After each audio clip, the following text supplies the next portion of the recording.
قال رب اشرح لی صدری، اس سے ہم بڑی چیزیں سیکھیں گے کہ دعا کرنے کا طریقہ کیا ہے، موسیٰ علیہ السلام نے دعا کیسے کی، دعا قبول کیسے ہوتی ہے، اور انہوں نے دعا میں کیا کیا چیز مانگی۔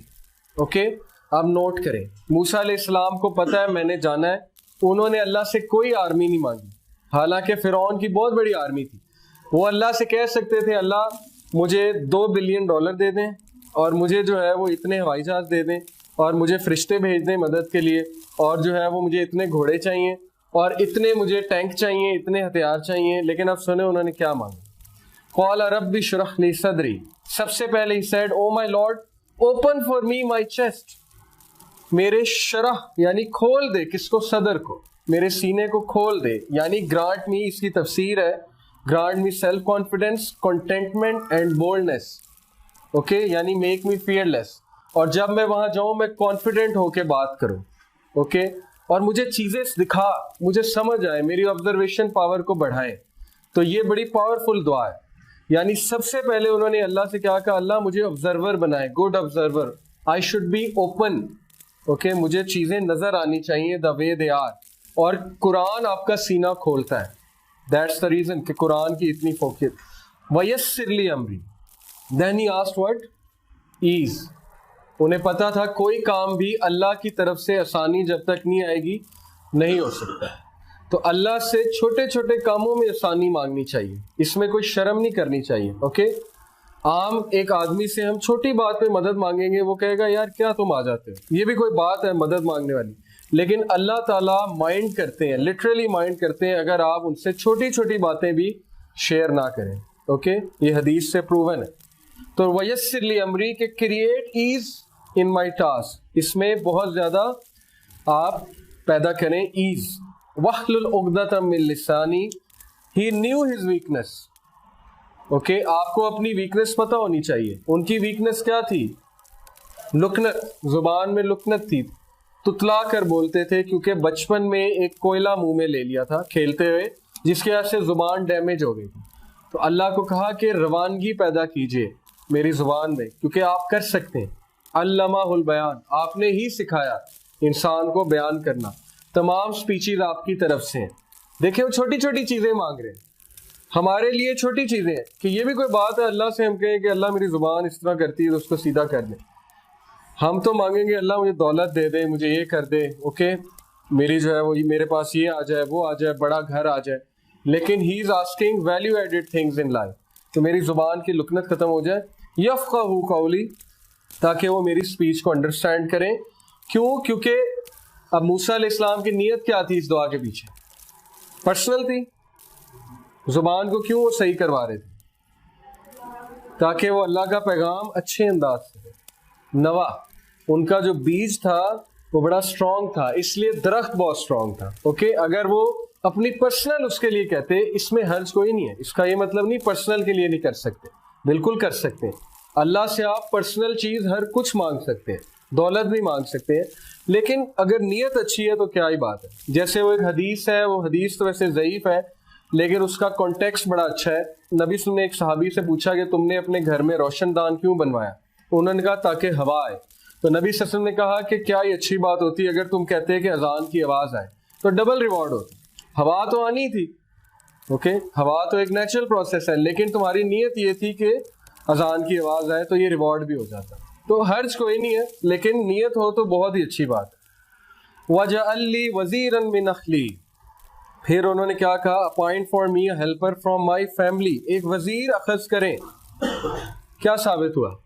چینج کے لیے ریسورسز سے زیادہ کس کی اہمیت ہے؟ Man power, okay. ریسورسز سے اگر چینج آتی تو مشرکین مکہ جو ہے وہ کامیاب ہو جاتے ہیں۔ افراد سے چینج آتی ہے، اوکے، ان افراد سے جن میں پیشن ہے۔ بہت سے میں نے چیزیں دیکھی ہیں اپنی آنکھوں کے سامنے کہ ایک بڑے تگڑے قسم کے لوگ جن کے پاس بڑی ریسورسز ہیں، ایک پروجیکٹ شروع کرتے ہیں وہ فیل ہو جاتا ہے، اور کچھ ایسے لوگ جن کے پاس کچھ بھی نہیں ہے وہ پروجیکٹ شروع کرتے ہیں اور وہ چھا جاتے ہیں۔ کیوں؟ مین پاور، اوکے، ان کے پاس ہیرے ہیں۔ ہیرو سے مراد ہے کہ جو بے لوس کام کرتے ہیں اور جو سیلری کی طرف نہیں جاتے اور جو انسانیت کے لیے واقعی کچھ کرنا چاہتے ہیں، وہ لوگ چینج لے کر آتے ہیں، دوسرے لوگ چینج نہیں لے کر آتے۔ हारून अखी, सिर्फ ये नहीं कहा वजीर दे, उन्होंने कहा मेरा भाई दे, हारून को दे। ये बिल्कुल इसी तरह है, आप अपने बॉस के पास जाएं और आप उन्हें कहें कि सर मेरा एक असिस्टेंट रखते हैं, मैंने काम करना है, काम तो बड़ा अच्छा दिया आपने लेकिन एक असिस्टेंट रखते हैं। फिर आप उसे ये भी कहें कि ऐसा करें मेरे भाई को रखते हैं। ओके, तो ये आप बहुत स्पेसिफिक हो रहे हैं। वो आपसे पूछ सकता है कि क्या मतलब आपके भाई को क्यों रखें, लेकिन मूसा अलैहिस्सलाम शर्माए नहीं। इसलिए साबित ही हुआ कि आपकी जो दुआ होनी चाहिए उसके कुछ एट्रीब्यूट्स होने चाहिए। नंबर 1, वो दुआ फोकस्ड होनी चाहिए। वो इस तरह की जनरल दुआ नहीं होनी चाहिए जैसे हमारी मसाजिद में होती है, वो सिर्फ शुरू में यही सुनाई देता है अल्हम्दुलिल्लाह रब्बिल आलमीन, और फिर एंड में सुनाई देता है सल्लल्लाहु अलैहि वसल्लम, और उसके बाद सारे आमीन कह देते हैं। तो ये तो कोई फोकस दुआ तो है ही नहीं। मुझे तो पता ही नहीं बीच में उन्होंने क्या कहा है। ओके, ना मैं खुद बीच में कुछ कह रहा हूँ। तो इट शुड बी फोकस्ड, क्योंकि आप रब्बुल आलमीन से बात कर रहे हैं। तो ये बदतमीजी है कि आप जो है वो फोकस नहीं है, आपकी तवज्जो कहीं और है और आप जो है वो दुआएं किए जा रहे हैं जो आपने रटी हुई है। ओके, दूसरी बात, you should know what to ask. Okay, आपको पता होना चाहिए मैंने क्या चीज मांगनी है अल्लाह से, क्योंकि अल्लाह हर चीज दे सकते हैं। तीसरी चीज, it should be specific. General दुआ से इज्तनाब करें, अगर है तो इट्स ओके, लेकिन स्पेसिफिक हो जाए तो बहुत अच्छी बात है। मूसा अलैहिस्सलाम कितने स्पेसिफिक थे।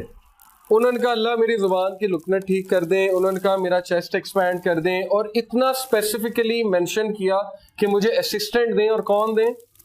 हारून दें। ओके, तो ये स्पेसिफिक है। जितना आप स्पेसिफिक होंगे उतना अच्छा है। आप दुआ करते हैं अल्लाह मेरी शादी करा दे, अच्छी दुआ है, लेकिन बी मोर स्पेसिफिक। ओके, अल्लाह मेरी ऐसे शख्स से शादी करा दे, बी मोर स्पेसिफिक।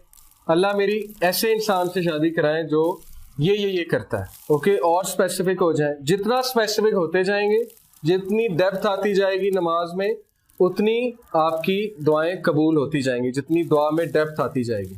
ओके, तो स्पेसिफिक हो, क्योंकि आप रब्बुल आलमीन से बात कर रहे हैं, किसी आम शख्सियत से तो आप बात कर नहीं रहे हैं। और कभी भी शर्माए ना दुआ करते रहे। ओके, ये मत सोचे मैं क्या मांग रहा हूँ, ये कभी आपके माइंड में ना आए कि ये तो हो ही नहीं सकता, ये मैं क्या बात कर रहा हूँ, ये तो हुआ ही नहीं कभी। ओके, मायूसी वाली दुआ जो है वो रिजेक्ट कर दी जाती है। हदीस के मुताबिक दुआ वो कबूल होती है जो बहुत एफर्मेशन के साथ है, कंफर्मेशन के साथ है, आपको पता है वो कबूल हुई। और कबूलियत की शक्लें हैं, 3 शक्लें हैं। क्या क्या है? एक, या तो अल्लाह आपको वो दे देते हैं जो आप मांग रहे हैं। दूसरा, कोई तकलीफ आप पे है उसके बदले वो हटा देते हैं। और तीसरा, आपको आखिरत के लिए वो चीज़ रिजर्व कर लेते हैं और आखिरत में मिल जाती है। तो दुआ कभी रिजेक्ट नहीं होती, उसने कबूल ही होना है। ठीक है, लेकिन हमारा पैरामीटर ये दुआ की कबूलियत का कि वो चीज़ मिल जाए, तो ये दुआ की कबूलियत नहीं होती है। अल्लाह को बेहतर पता है आपके लिए अच्छी है कि बुरी है। कल को अल्लाह को आप ब्लेम कर देंगे कि मैंने ये मांगा था लेकिन आपको तो पता था ये अच्छी नहीं, तो फिर आपने क्यों दिया। ये इसी तरह एक बच्चा अपने बाप को कहे मुझे ले दें, जब बाप ले दे तो कल को बड़ा हो तो कहे ये आपने लेकर दिया था इसीलिए तो मैं खराब हूँ। और इसी तरह होता है, हम लोग अपने पेरेंट्स को हर चीज़ के लिए ब्लेम करते हैं। हम कहते हैं जी आपकी वजह से है, आपने मुझे यहाँ कराया होता तो ये होता। जबकि अगर हम जाएं पीछे तो हमें ये देख के शर्मिंदगी होगी कि हमने ही फोर्स किया था उन्हें ये एक्शन लेने पे, वो मजबूर थे। नबी सल्लल्लाहु अलैहि वसल्लम ने कहा कि 3 लोग की तरफ अल्लाह रहमत की निगाह से नहीं देखेगा क़यामत वाले दिन। उनमें पहला है अल-आक। अल-आक जो माँ से तकरार करता है। अल-आक वो शख्स है जो माँ से तकरार करता है। माँ कहती है बेटा ये क्या कर रहे हो, वो कहता है आपको नहीं पता, आपको क्या पता है, छोड़ें बस इस काम। अल-आक, अल्लाह रहमत की निगाह से भी क़यामत वाले दिन उसको नहीं देखेंगे। दूसरा अल-मन्नान। अल-मन्नान है एहसान जतलाने वाला, किसी पे एहसान करके फेवर देके लोगों को बताता है मैंने उसके साथ ये किया, उसको तो पता है कुछ नहीं था, मैंने उसको सिखाया। ओके, ये आप अपना रिवॉर्ड ज़ाया कर रहे हैं, अपनी नेकियों को आग लगा रहे हैं। तीसरा, वो मर्चेंट जो झूठ बोलकर सौदा बेचे, जो लोगों को धोखा दे कि मैंने ये चीज़ इतने की खरीदी थी और आपको मैं सिर्फ इतने की दे रहा हूँ।